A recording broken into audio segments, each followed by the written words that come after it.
Bienvenidos a este nuevo video. En esta oportunidad voy a explicar cómo están formados los distintos tipos de átomos que componen a todas las partículas que forman a la materia. Bien, vamos a hacer un pequeño repaso. Vimos que todo lo que está formado por materia está compuesto por pequeñas partículas y cada una de esas partículas recibió el nombre de átomo. Vimos en los distintos modelos atómicos cómo a medida que iba pasando el tiempo, las ideas sobre cómo estaba formando el átomo fueron cambiando.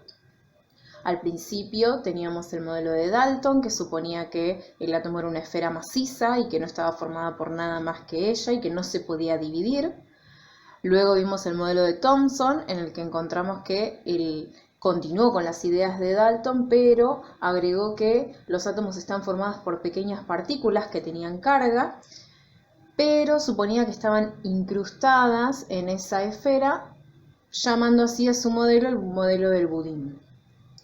Luego vino Rutherford y ahí tenemos un gran salto en lo que es la idea de modelos atómicos, ya que supuso que el átomo no era una esfera maciza, sino que estaba formada por dos partes: el núcleo, en el que se encontraban la carga positiva, y una especie de orbital en el que giraban las cargas negativas. Ese modelo también recibió el nombre de sistema planetario, porque él suponía que el átomo estaba formado con un núcleo y orbitales alrededor, así como por ejemplo el Sol está en el centro y los planetas giran en órbitas fijas alrededor del Sol.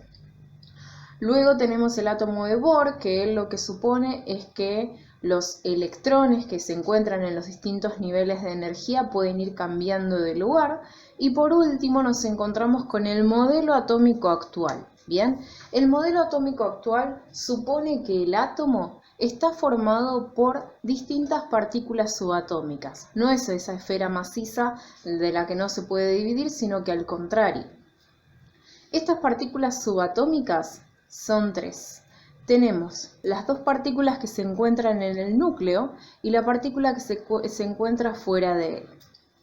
Los protones, que tienen carga positiva, se encuentran en el núcleo del átomo. Y su principal función, o digamos que su principal característica, es que le dan identidad al átomo. ¿Qué quiere decir esto? Que la cantidad de protones que tiene un átomo me indica qué elemento es, qué tipo de átomo es. Más adelante vamos a ver esto particularmente con la tabla periódica. Junto con los protones en el núcleo están los neutrones, así como su palabra lo dice, son partículas que no tienen carga, o sea, carga neutra, por eso es que acá lo dibujamos con una esfera vacía. Y por último tenemos a los electrones, que son partículas mucho más pequeñas que giran, en realidad no es que giran, sino que se encuentran fuera del núcleo en distintos niveles y subniveles de energía, y esas partículas tienen una carga negativa. En el caso de los electrones y protones generalmente coinciden en el número. ¿Por qué? Porque el átomo generalmente es neutro, entonces tiene igual cantidad de protones y electrones. La gran variedad de átomos que existe depende de la cantidad de protones que hay en su núcleo, ¿sí? Un átomo que, por ejemplo, tenga 4 protones va a ser nombrado de una forma, mientras que un átomo que tenga 5 protones va a ser nombrado de otra. Por eso dijimos que los protones, su principal función es darle identidad al átomo. Así como, por ejemplo, nosotros tenemos un número de DNI en el que si le cambiamos un numerito, dejamos de ser esa persona y pasamos a ser otra. En este caso es lo mismo, la cantidad de protones me indica qué tipo de elemento o qué tipo de átomo es. ¿Bien? A la variedad de átomos también se las llamó elemento químico, como para bautizarlos y tener una idea de cada una de esas características. A todos esos elementos químicos, cada vez que hablemos de elemento químico hablamos de átomos, ¿sí? Todos esos elementos químicos se agrupan o se ordenaron en un esquema que recibió el nombre de tabla periódica. Esta tabla periódica lo que hace es organizar a los distintos tipos de átomos según el número de protones y la suma de ambos, protones y neutrones, que tienen, ¿sí? Así vamos a encontrar de forma creciente y hacia la derecha cómo van aumentando la cantidad de protones. Para analizar mejor ¿De qué estamos hablando? Vamos a hacer una especie de zoom, vamos a elegir uno de estos elementos químicos y vamos a ver qué es lo que hay adentro de cada uno de estos cuadraditos de la tabla periódica. Por ejemplo, vamos a hacer un pequeño zoom de este elemento químico, ¿sí? Vamos a encontrarnos con que en el centro, en una esquina, dependiendo del modelo de tabla periódica, nos vamos a encontrar con una o dos letras. Ese es el símbolo químico de cada átomo, ¿sí? Como generalmente el símbolo químico está en base al nombre en latín o griego de cada elemento, puede ser que coincidan o no. Abajo del símbolo vamos a encontrarnos con el nombre. En este caso, el átomo que elegimos es el átomo de boro. Coincide el nombre con el símbolo. Y vamos a encontrarnos con dos numeritos, ¿sí? Y acá estos sí son muy importantes. El numerito superior, en este caso, ¿sí? Nosotros lo que estamos haciendo es haciendo un zoom de esta celda, ¿sí? En este caso el numerito superior recibe el nombre de número atómico. Y el numerito que está abajo del nombre, que vamos a encontrarlo en forma decimal, recibe el nombre de número másico.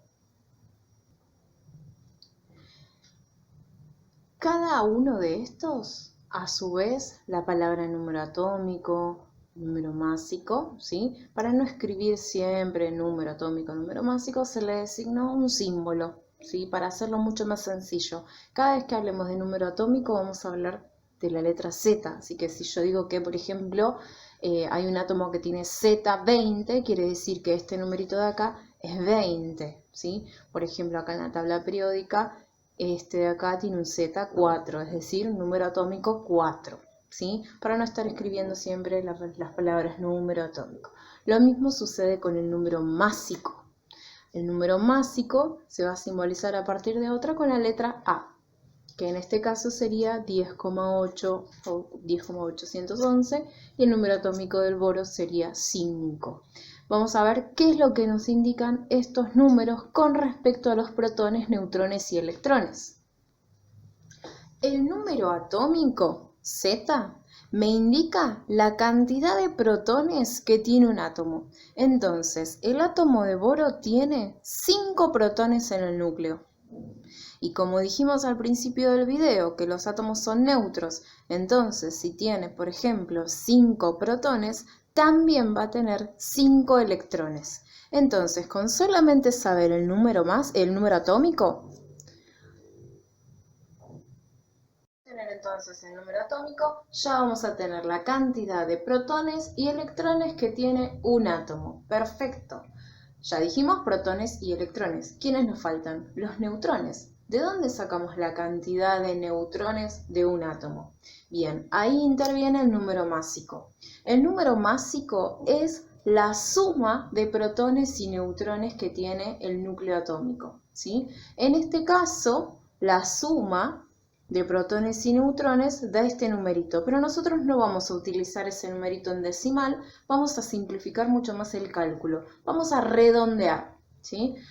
Acá, por ejemplo, es 10,8. Bueno, a partir del decimal 5, así como hacemos con la nota, si me da 6,5 es 7, bueno, en este caso vamos a hacer lo mismo. Como es 10,8, lo que vamos a hacer es redondear para arriba. En este caso, entonces, el número másico del boro es 11. Voy a tomar solamente el primer numerito después de la coma, el resto no le voy a prestar atención, ¿sí? Entonces, acá el número másico del boro va a ser 11. El número másico me indica la suma de protones y neutrones. Entonces, si yo sé el número másico y sé qué cantidad de protones tiene, si se lo resto voy a tener la cantidad de neutrones. Así que ahí tengo una forma de calcular los neutrones. Tengo que hacer una resta. Entonces, la forma de calcular los neutrones me queda así. El número másico menos el número atómico, que sería la cantidad de protones. Entonces yo tendría que hacer 11 menos 5 y ahí me va a dar la cantidad de neutrones. Vamos a escribirlo.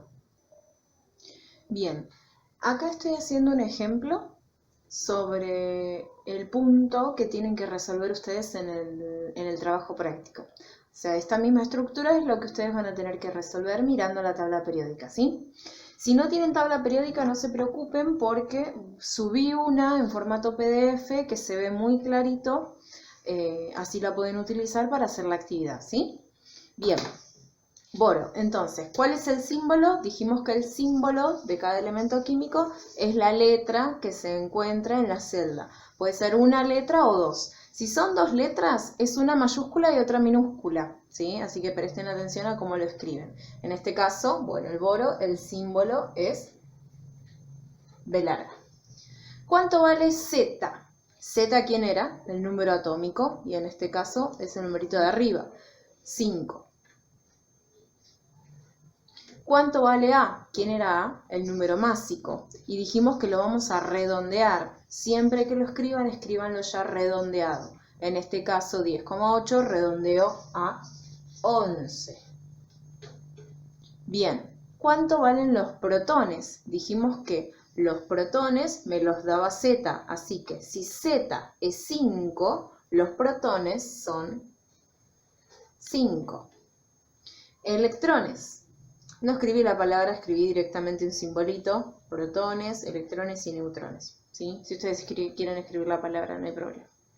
Electrones. Dijimos que protones y electrones eran iguales a Z, así que si protones es 5, electrones también es 5.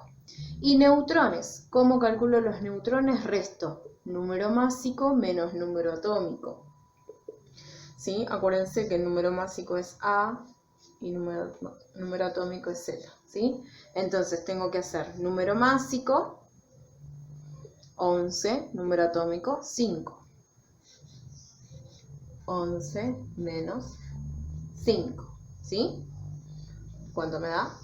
6. Entonces el número de neutrones es 6, ¿sí? Habiendo visto todo esto y en función a lo que venimos viendo en las clases anteriores, vamos a ir de a poquito entendiendo un poco más qué hay en cada celda de la tabla periódica. Por el momento solamente vamos a ver número atómico y número másico, protones, neutrones y electrones. ¿Bien? Recuerden que si tienen dudas pueden hacer consultas en Classroom.